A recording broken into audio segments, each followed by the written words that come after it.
Seigneur, nous savons que tu aimes sans mesure.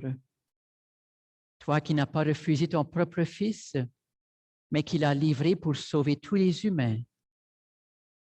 Aujourd'hui encore, montre-nous ton amour. Nous voulons suivre le Christ qui marche librement vers sa mort. Soutiens-nous comme tu l'as soutenu et sanctifie-nous dans le mystère de sa Pâque. Lui qui règne pour les siècles des siècles. Amen. Je vous invite de soit rester debout pour la Passion, où vous pouvez vous asseoir. Et lorsque ça dit F, foule, c'est vous. Alors, les réponses seront à vous de donner. Entrons maintenant déjà dans cette lecture de la Passion.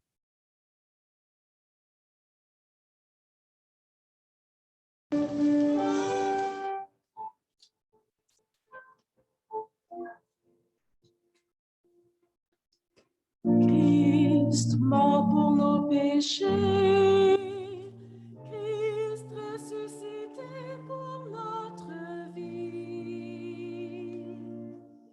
Christ mort pour nos péchés, Christ ressuscité pour notre vie.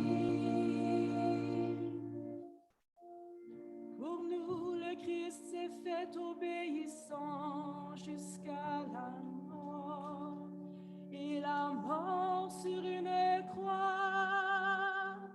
Voilà pourquoi Dieu l'a élevé souverainement et lui a donné le nom qui est au-dessus de tout nom.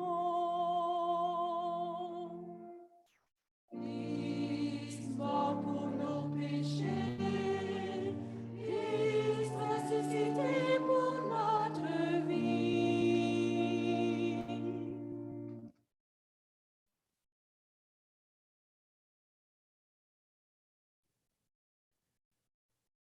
La passion de notre Seigneur Jésus-Christ selon Saint Jean. En ce temps-là, après le repas, Jésus sortit avec ses disciples et traversa le torrent du Cédron. Il y avait là un jardin dans lequel il entra avec ses disciples.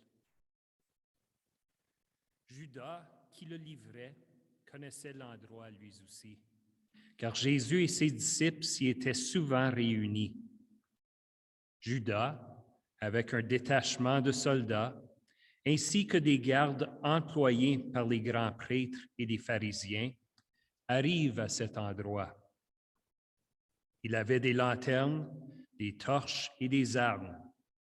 Alors Jésus, sachant tout ce qui allait lui arriver, s'avança et leur dit: « Qui cherchez-vous? » Ils lui répondirent.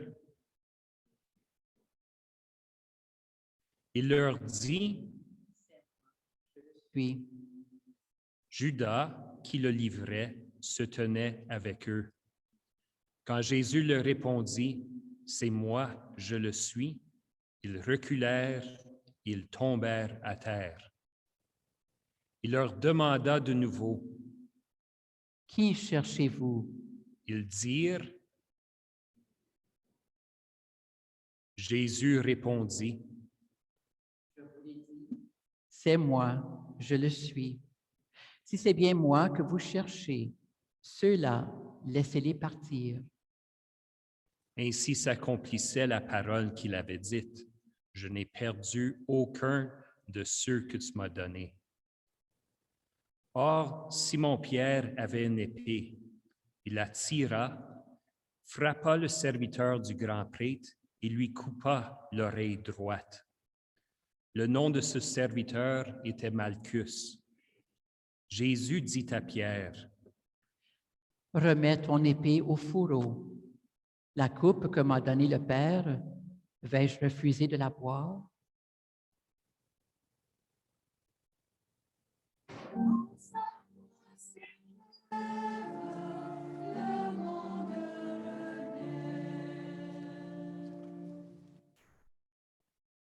Alors la troupe, le commandant et les gardes juifs se saisirent de Jésus et le ligotèrent. Ils l'emmenèrent d'abord chez Anne, beau-père de Caïphe, qui était grand prêtre cette année-là. Caïphe était celui qui avait donné aux Juifs ce conseil: il vaut mieux qu'un seul homme meure pour le peuple. Or, Simon-Pierre, ainsi qu'un autre disciple, suivaient Jésus. Comme ce disciple était connu du grand prêtre, il entra avec Jésus dans le palais du grand prêtre. Pierre se tenait près de la porte, dehors. Alors l'autre disciple, celui qui était connu du grand prêtre, sortit, dit un mot à la servante qui gardait la porte et fit entrer Pierre. Cette jeune servante dit alors à Pierre: « N'es-tu pas, toi aussi, l'un des disciples de cet homme? » Il répondit: « Je ne le suis pas. » Les serviteurs et les gardes se tenaient là. Comme il faisait froid, il avait fait un feu de braise pour se réchauffer.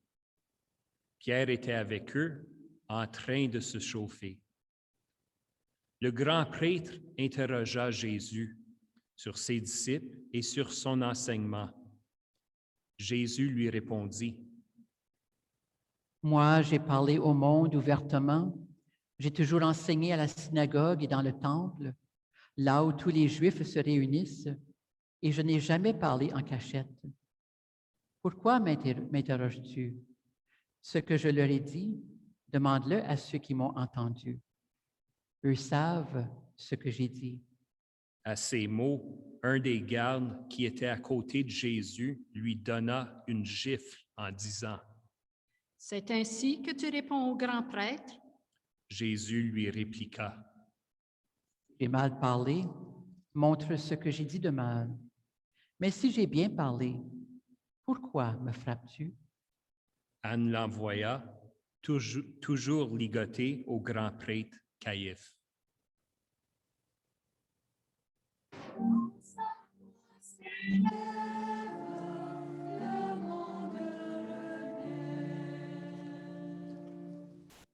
Simon-Pierre était donc en train de se chauffer.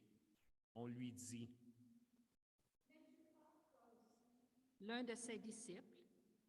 Pierre le nia et dit: Non, je ne le suis pas. Un des serviteurs du grand prêtre, parent de celui à qui Pierre avait coupé l'oreille, insista: Est-ce que moi, je ne t'ai pas vu dans le jardin avec lui? Encore une fois, Pierre le nia, et aussitôt un coq chanta. Alors on emmène Jésus de chez Caïphe au prétoire. C'était le matin. Ceux qui l'avaient amené n'entrèrent pas dans le prétoire pour éviter une souillure et pouvoir manger l'agneau pascal. Pilate sortit donc à leur rencontre et demanda: Quelle accusation portez-vous contre cet homme? Et ils lui répondirent: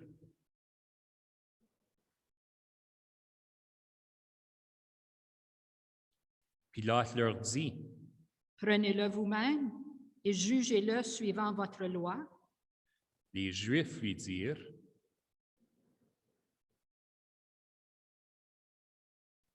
Ainsi s'accomplissait la parole que Jésus avait dite pour signifier de quel genre de mort il allait mourir. Alors Pilate rentra dans le prétoire. Il appela Jésus et lui dit: Es-tu le roi des Juifs? Jésus lui demanda: Dis-tu cela de toi-même ou bien d'autres te l'ont dit à mon sujet? Pilate répondit: Est-ce que je suis juif, moi? Ta nation et les grands prêtres t'ont livré à moi. Qu'as-tu donc fait? Jésus déclara: Ma royauté n'est pas de ce monde. Si ma royauté était de ce monde, j'aurais des gardes qui se seraient battus pour que je ne sois pas livré aux Juifs. En fait, ma royauté n'est pas d'ici. Pilate lui dit: Alors, Tu es roi? Jésus répondit, C'est toi-même qui dis que je suis roi. Moi, je suis né, je suis venu dans le monde pour ceci, rendre témoignage à la vérité. Quiconque appartient à la vérité, écoute ma voix. Pilate lui dit, Qu'est-ce que la vérité?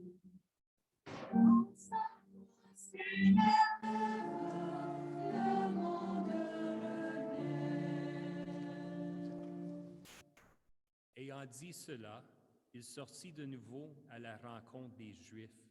Il leur déclara, Moi, je ne trouve en lui aucun motif de condamnation.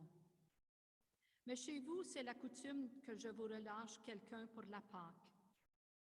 Voulez-vous donc que je vous relâche le roi des Juifs? alors ils répliquèrent en criant, or ce Barabbas était un bandit.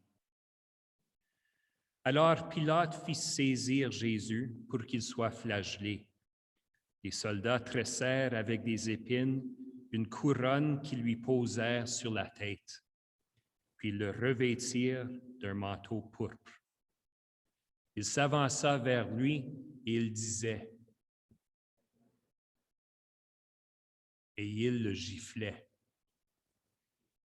Pilate, de nouveau, sortit dehors et leur dit, Voyez, je vous l'amène dehors pour que vous sachiez que je ne trouve en lui aucun motif de condamnation.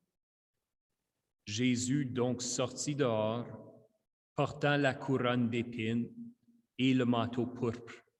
Et Pilate leur déclara, Voici l'homme. quand ils le virent, les grands prêtres et les gardes se mirent à crier. Pilate leur dit, Prenez-le vous-même et crucifiez-le. Moi, je ne trouve en lui aucun motif de condamnation. ils lui répondirent,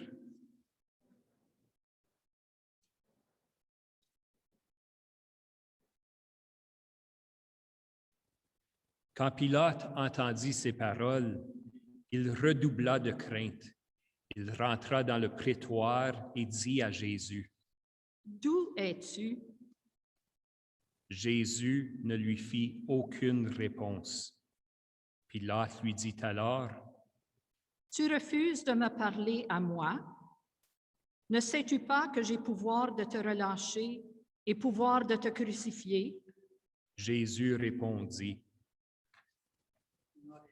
Un pouvoir sur moi, si tu ne l'avais reçu d'en haut. C'est pourquoi celui qui m'a livré à toi porte un péché plus grand. Dès lors, Pilate cherchait à le relâcher, mais des Juifs se mirent à crier,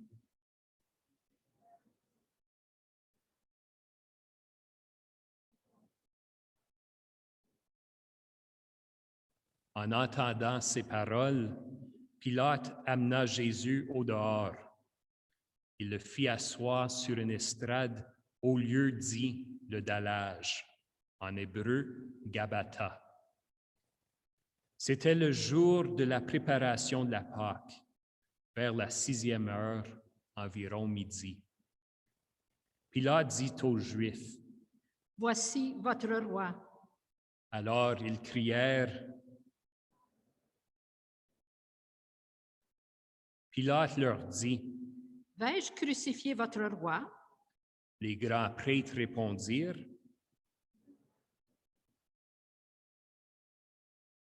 alors il leur livra Jésus pour qu'il soit crucifié.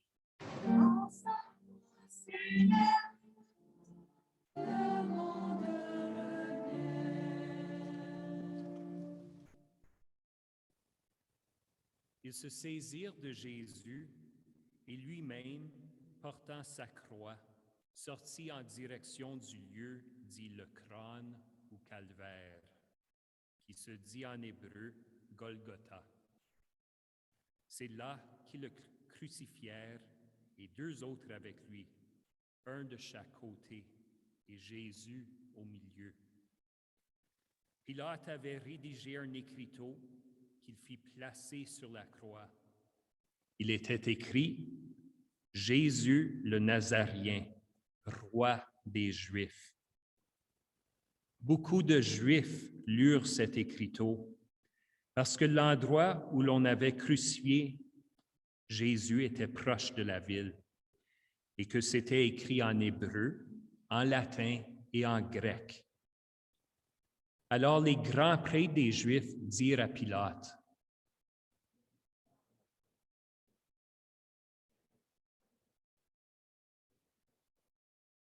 Pilate répondit, « Ce que j'ai écrit, je l'ai écrit. » Quand les soldats eurent crucifié Jésus, ils prirent ses habits. Ils en firent 4 parts, une pour chaque soldat. Ils prirent aussi la tunique. C'était une tunique sans couture, tissée tout d'une pièce de haut en bas. Alors ils se dirent entre eux, « Ne la déchirons pas, désignons par le sort celui qui l'aura. » Ainsi s'accomplissait la parole de l'Écriture. Ils se sont partagés mes habits. Ils ont tiré au sort mon vêtement. C'est bien ce que firent les soldats. Or, près de la croix de Jésus se tenait sa mère et la sœur de sa mère, Marie, femme de Cléophas, et Marie-Madeleine. Jésus, voyant sa mère et près d'elle le disciple qu'il aimait, dit à sa mère, « Femme, voici ton fils. Puis il dit au disciple, Voici ta mère. » Et à partir de cette heure-là, le disciple l'a pris chez lui.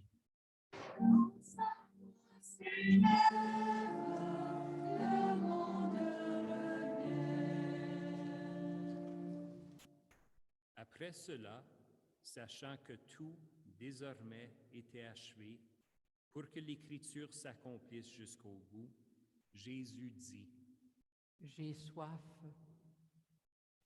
Il y avait là un récipient plein d'une boisson vinaigrée.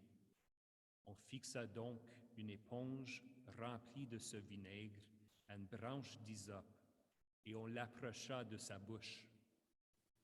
Quand il eut pris le vinaigre, Jésus dit, « Tout est accompli. » Puis, inclinant la tête, il remit l'esprit.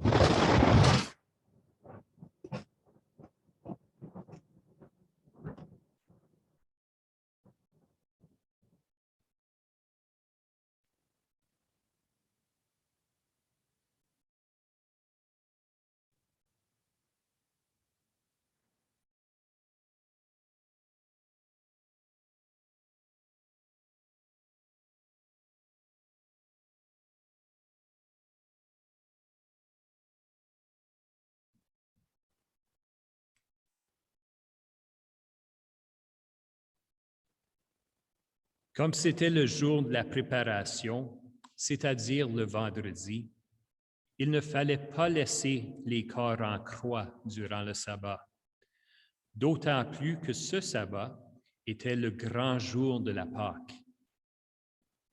Aussi, les Juifs demandèrent à Pilate qu'on enlève les corps après leur avoir brisé les jambes. Les soldats allèrent donc briser les jambes du premier, puis de l'autre homme crucifié avec Jésus. Quand ils arrivèrent à Jésus, voyant qu'il était déjà mort, ils ne lui brisèrent pas les jambes, mais un des soldats, avec sa lance, lui perça le côté. Et aussitôt, il en sortit du sang et de l'eau. Celui qui a vu rend témoignage, et son témoignage est véridique. Et celui-là sait qu'il dit vrai, afin que vous aussi, vous croyiez. Cela, en effet, arriva pour que s'accomplisse l'Écriture. Aucun de ces os ne sera brisé. Un autre passage de l'Écriture dit encore, Ils lèveront les yeux vers celui qu'ils ont transpercé. Après cela, Joseph d'Arimathie, qui était disciple de Jésus, mais en secret par crainte des Juifs, demanda à Pilate de pouvoir enlever le corps de Jésus. Et Pilate le permit. Joseph vint donc enlever le corps de Jésus. Nicodème, celui qui, au début, était venu trouver Jésus pendant la nuit, vint lui aussi. Il apportait un mélange de myrrhe et d'aloès, pesant environ 100 livres. Ils prirent donc le corps de Jésus, qu'ils lièrent de linge, en employant des aromates, selon la coutume juive d'ensevelir les morts. À l'endroit où Jésus avait été crucifié, il y avait un jardin et, dans ce jardin, un tombeau neuf, dans lequel on n'avait encore déposé personne. À cause de la préparation de la Pâque juive, et comme ce tombeau était proche, c'est là qu'ils déposèrent Jésus.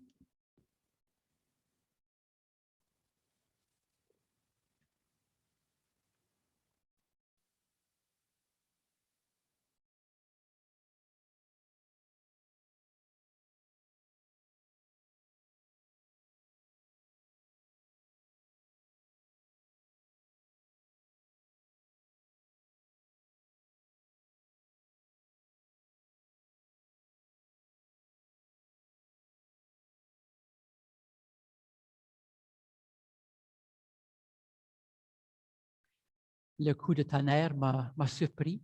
Je ne m'y attendais pas, ou j'avais oublié que ça avait été dit qu'il y aurait un coup de tonnerre.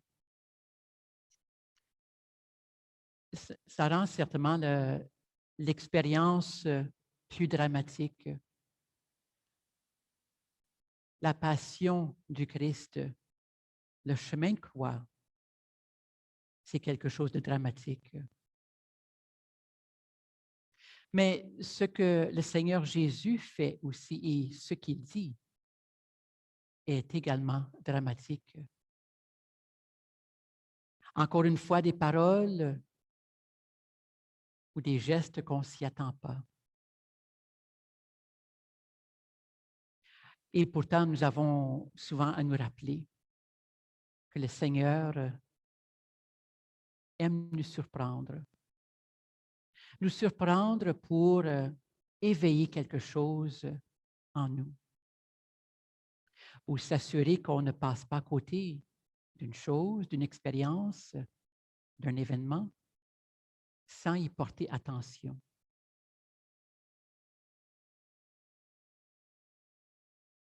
Et donc, la croix. Qu'est-ce que la croix pour nous? Qu'est-ce que la croix à tous les jours? C'est notre signe comme chrétien, chrétienne. Et donc, avec quels yeux est-ce qu'on regarde ce signe qui est devant nous? Est-ce qu'on regarde avec les yeux de notre corps et on voit seulement l'injustice qui a été faite à Jésus, la terrible souffrance qu'a apporté cette croix à notre Seigneur? Est-ce que la mort de notre Seigneur sur cette croix est seulement ce que nous voyons? Ou est-ce qu'on se donne la chance de regarder la croix autrement, avec les yeux du cœur, et de voir dans la croix, dans ce symbole, non pas la mort, mais la vie, victoire sur le mal et sur la mort, la gloire de Dieu qui se manifeste. Oui, en travers ce qui est difficile à accepter, ce qui est si dramatique, ce qui pourrait sembler être C'est ridicule que ça soit ainsi.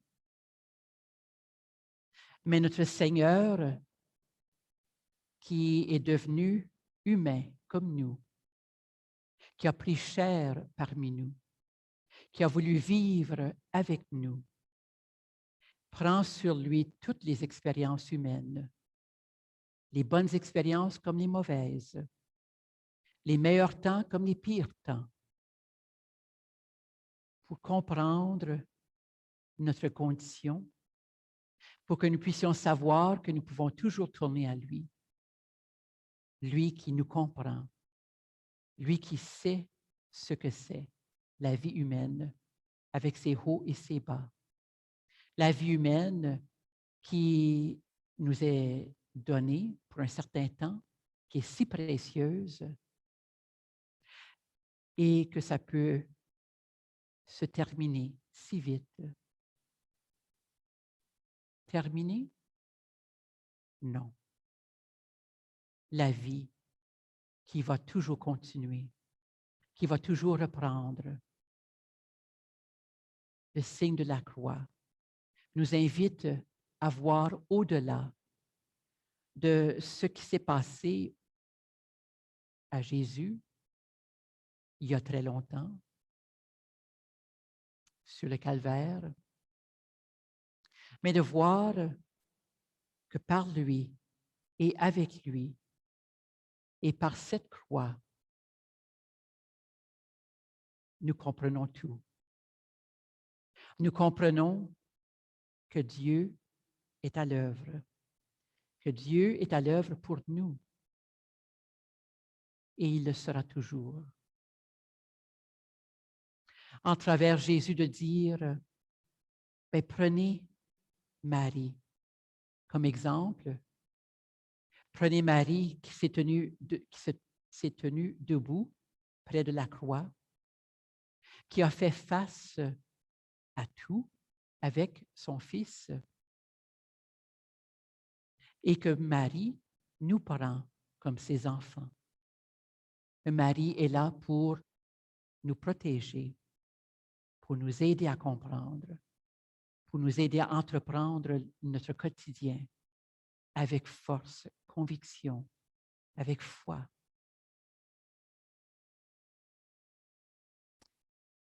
Eh bien, avec ce que Jésus nous laisse, avec sa mère qui est là toujours avec nous, avec cette dernière parole de Jésus de dire « Tout est accompli », tout ce qu'il avait besoin d'offrir ici sur terre, c'est fait. Mais voilà que le meilleur est encore à venir. Nous voulons rester un peu dans ce moment du Vendredi Saint, mais nous savons que très bientôt, quelque chose d'extraordinaire va arriver. Et quelque chose d'extraordinaire nous attend toujours. Le signe de la croix, le signe qui nous est donné. Le Seigneur qui nous a donné ce signe de vie. Que nous puissions toujours voir dans la croix ce que nous avons besoin pour le quotidien. De toujours voir la vie qui nous est donnée. Et que la vie qui peut tout prendre et que la vie qui peut tout transformer. Si nous prenons le temps aujourd'hui de vénérer la croix, c'est dire que nous croyons que c'est bel et bien notre signe, que c'est bel et bien par ce signe que nous trouvons ce que nous avons besoin. Vénération qui veut dire révérer, respecter le Seigneur qui nous donne ce signe et que nous puissions toujours être fiers du signe qui nous appartient. La raison pour laquelle aujourd'hui, nous nous arrêtons près de la croix. Nous déposons devant la croix ce que nous portons de lourd, ce que nous voulons offrir au Seigneur, ce que nous avons besoin que le Seigneur transforme ou ressuscite en nous ce qu'il va faire pour nous très bientôt. Très bientôt sera la Pâque, nouveau printemps pour nous.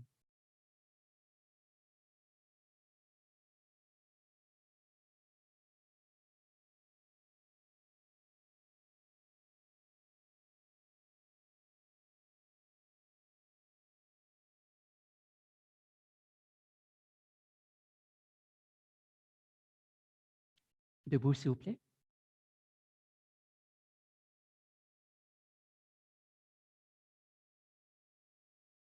Jésus avait dit, « Moi, quand j'aurai été élevé de terre, j'attirerai à moi tous les humains. » À l'heure où nous contemplons Jésus élevé sur la croix, que notre prière se fasse vraiment universelle. Frères et sœurs bien-aimés, prions pour la Sainte Église de Dieu. Que le Père Tout-Puissant lui donne la paix et l'unité, qu'il la protège dans tout l'univers et qu'il nous accorde une vie calme et paisible pour que nous rendions grâce à notre Dieu.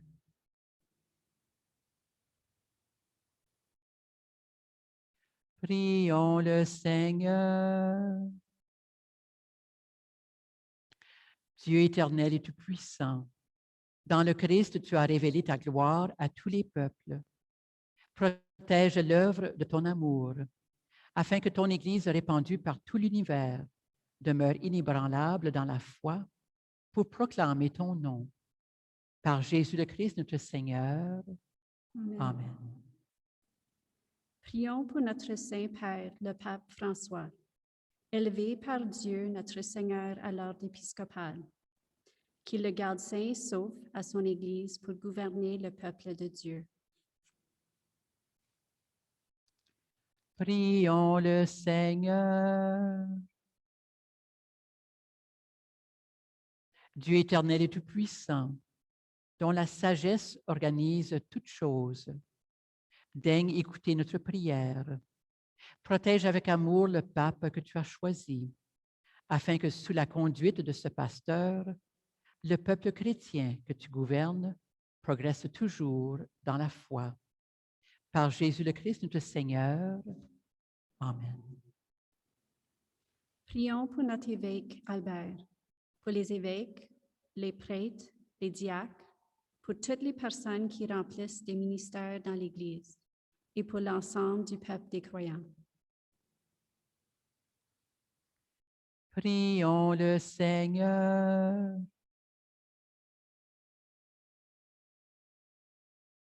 Dieu éternel et tout-puissant, dont l'Esprit sanctifie et gouverne le corps entier de l'Église, exauce les prières que nous t'adressons pour tous les ordres de fidèles qui la composent. Que chacun d'eux, par le don de ta grâce, te serve avec fidélité. Par Jésus le Christ, notre Seigneur. Amen. Prions pour les catéchumènes. Que Dieu, notre Seigneur, ouvre leur intelligence et leur cœur et les accueille dans sa miséricorde. Après avoir reçu le pardon de tous leurs péchés par le bain de la naissance nouvelle, qu'ils soient incorporés à notre Seigneur Jésus-Christ. Prions le Seigneur. Dieu éternel et tout-puissant, toi qui assures toujours la fécondité de ton Église, augmente en les catéchumènes l'intelligence et la foi, qu'ils renaissent à la source du baptême et prennent place parmi tes enfants d'adoption. Par Jésus le Christ, notre Seigneur. Amen. Prions pour nos frères et sœurs qui croient en Jésus-Christ et s'efforcent pour conformer leur vie à la vérité.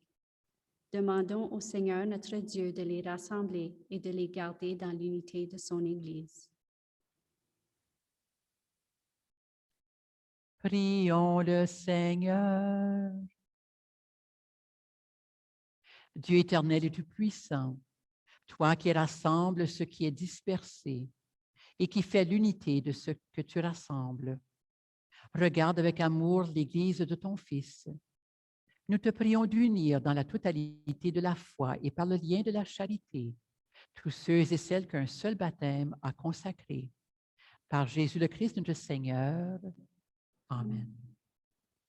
Prions pour les Juifs à qui Dieu a parlé en premier, qu'ils progressent dans leur amour de son nom et la fidélité à son alliance. Prions le Seigneur. Dieu éternel et tout-puissant, toi qui as choisi Abraham et sa descendance pour en faire les fils et les filles de ta promesse, conduis à la plénitude de la rédemption, le premier peuple de l'Alliance, comme ton Église t'en supplie. Par Jésus le Christ, notre Seigneur. Amen. Prions pour ceux et celles qui ne croient pas en Jésus-Christ. Demandons qu'à la lumière de l'Esprit Saint, qu'ils soient capables eux aussi de s'engager pleinement sur le chemin du salut. Prions le Seigneur. Dieu éternel et tout-puissant, donne à ceux et celles qui ne croient pas au Christ d'aller sous ton regard avec un cœur sincère, afin de parvenir à la connaissance de la vérité. Et donne-nous de mieux nous aimer les uns les autres et d'ouvrir davantage notre vie à la tienne, pour être dans le monde de meilleurs témoins de ton amour. Par Jésus le Christ, notre Seigneur. Amen. Prions pour les personnes qui ne connaissent pas Dieu. Demandons qu'en obéissant à leur conscience, elles parviennent à le reconnaître.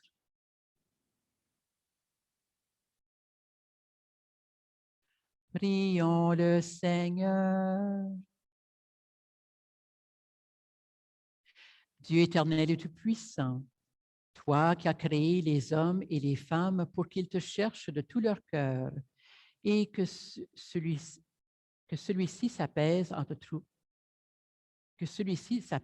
trouvant, fais qu'au milieu des difficultés de ce monde, tous et toutes puissent discerner les signes de ta bonté et rencontrer des témoins de ton amour.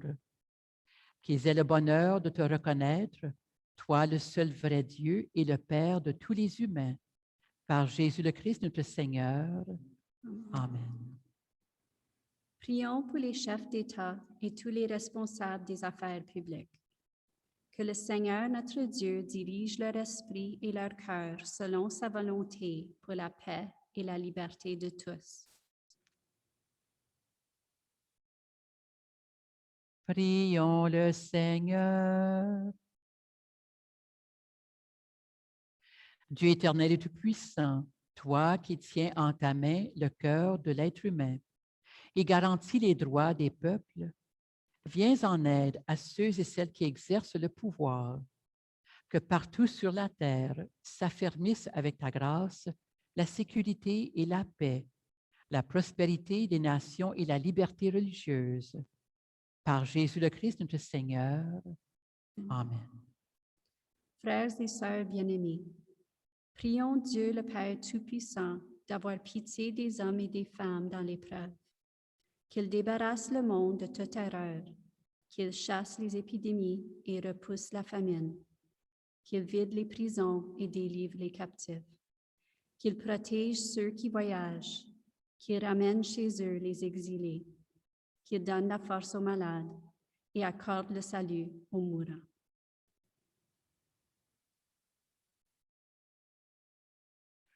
Prions le Seigneur. Dieu éternel et tout-puissant, consolation des affligés, force de ceux et celles qui peinent, entends les prières des hommes et des femmes qui t'appellent, quelle que soit leur souffrance, qu'ils aient la joie de trouver dans leur détresse le secours de ta miséricorde. Par Jésus le Christ, notre Seigneur.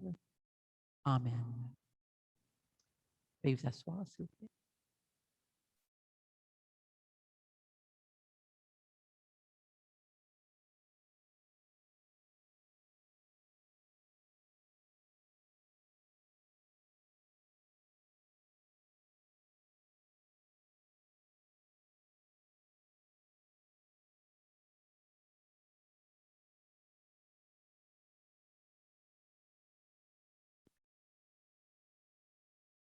Voici le bois, le bois de la croix, qui a porté le salut du monde. Venez, adorons.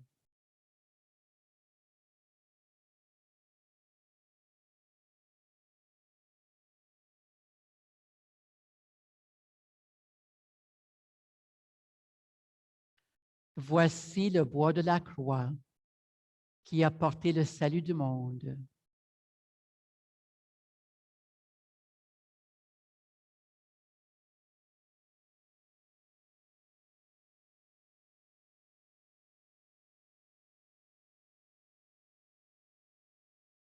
Voici le bois de la croix, qui a porté le salut du monde.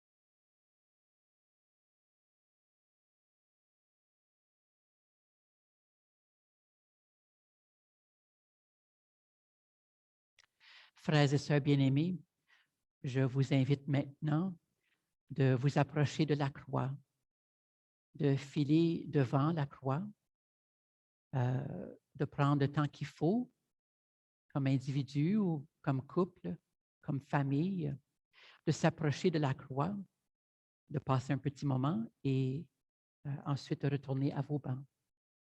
Cette année, bien sûr, vous êtes invités de ne pas vous approcher jusqu'à la croix et de la toucher, la raison pour laquelle elle demeure dans le sanctuaire, mais quand même d'offrir un signe de respect, un signe de révérence auprès du Seigneur et, comme nous l'avons dit tout à l'heure, de déposer à la croix ce que vous avez besoin d'offrir au Seigneur en ce moment.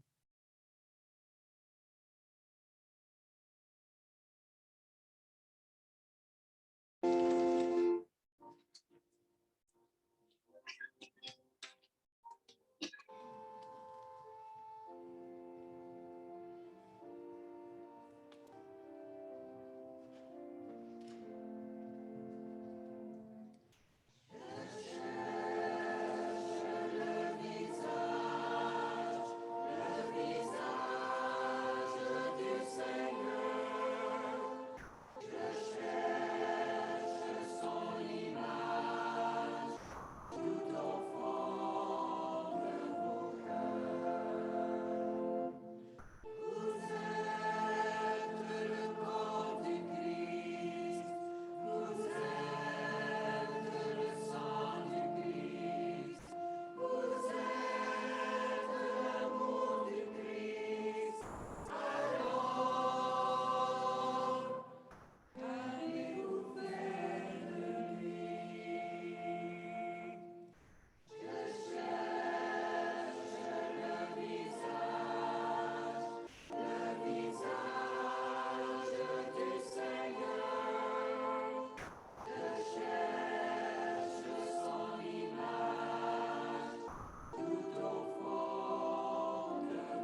Feu, éloigne de moi cette coupe. Cependant que soit faite non pas ma volonté, mais la tienne. Comme Jésus nous l'a enseigné, nous prions. Notre Père qui es aux cieux, que ton nom soit sanctifié, que ton règne vienne, que ta volonté soit faite sur la terre comme au ciel. Donne-nous aujourd'hui notre pain de ce jour. Pardonne nos offenses, comme nous pardonnons aussi à ceux qui nous ont offensés. Et ne nous laisse pas entrer en tentation, mais délivre-nous du mal. Veuillez vous asseoir, s'il vous plaît.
Délivre-nous de tout mal, Seigneur, et donne la paix à notre temps.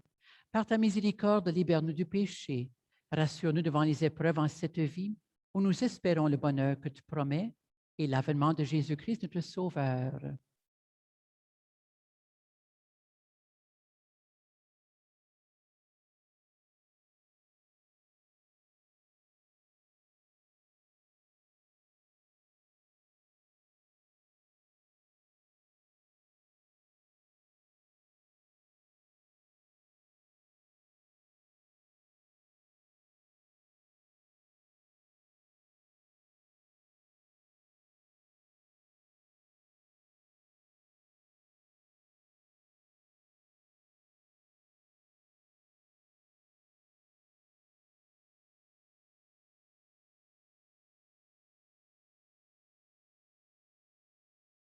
Heureuses les invités au repas du Seigneur. Voici l'agneau de Dieu qui enlève le péché du monde. Seigneur, je ne suis pas digne de recevoir, mais dis seulement une parole, je serai guéri.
Prions le Seigneur.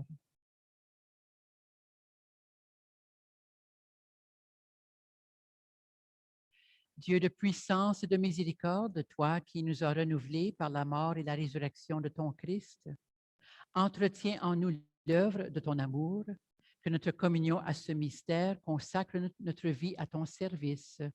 Par Jésus le Christ, notre Seigneur. Amen. Habituellement, le vendredi saint, nous avons la collecte pour la Terre sainte. Alors, cette collecte se fait aujourd'hui, bien sûr. Vous pouvez déposer vos offrandes dans le panier à l'entrée de l'Église. Vous êtes invités à venir ce soir à 19h, donc 7h, pour le chemin de croix. C'est un chemin de croix qui nous a été préparé par Développement et Paix. Alors, vous êtes cordialement invités à venir en grand nombre partager ce moment de prière ce soir.